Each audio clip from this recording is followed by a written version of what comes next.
Hi, this is TJ from Review.com, and I'm here to talk about smartphone cameras. Everyone's been asking us, what is the best smartphone camera? So we tested the major flagships from every manufacturer. The HTC One M9, the iPhone 6, Sony's Z3 Compact, the Samsung S6 Edge, LG's new G4, and the Google Nexus 6, which is made by Motorola. We also looked at the Panasonic CM1. That is an Android smartphone, but it has a 1-inch sensor in it. So it's really like an actual camera that on the inside of the smartphone.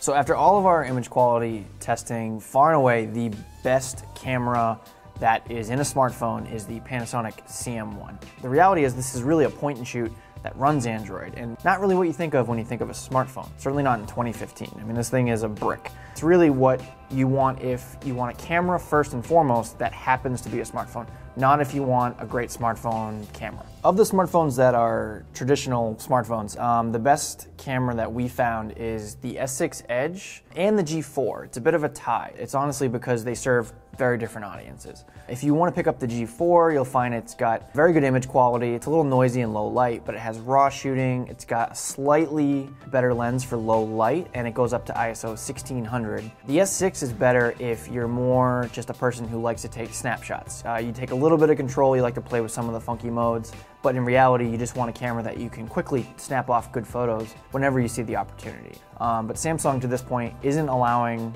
S6 owners to use RAW. Even though it's an option in Android, it seems like they're just not ready to roll that out.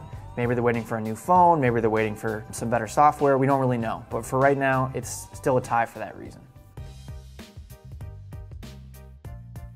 So the obvious question is, why didn't the iPhone win? Everyone uses an iPhone to take photos. It's probably the most popular smartphone camera. The reality is that the iPhone, while the app is awesome, it's super easy to use and we love it, the actual image sensor, so what takes the photos, just isn't up to par with the rest of the group here. If you ever see those like shot on an iPhone billboards that are everywhere these days, if you get close to them, you'll notice it's really pixelated and blocky, and that's the problem. Is the sensor's only 8 megapixels, so it just doesn't have the detail that these other ones do. It's still a very good smartphone camera, but it just doesn't do enough to rise above the rest the way that iPhones in the past really have. Of the rest of them, the most disappointing is probably actually the Sony Z3 Compact. The funny thing about that is Sony actually makes the image sensors that go in all of these phones except for the HTC One M9. And the sensor in the Sony Z3 Compact is basically straight from one of their point and shoots. The problem is they seem to have had trouble integrating all the great stuff they do in point and shoots with software into the Android sort of ecosystem. So the image quality, even though it's coming from what should be a pretty good sensor, just doesn't really hold up to the other ones.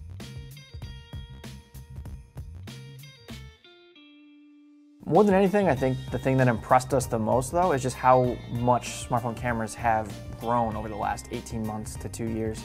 Every one of these really has strong suits. They all pretty much have certain flaws. So read our full report. We have all kinds of detail on exactly where these are good and where they're bad. You might find one that fits your needs better than our recommendations. But for all the detail, check out Review.com.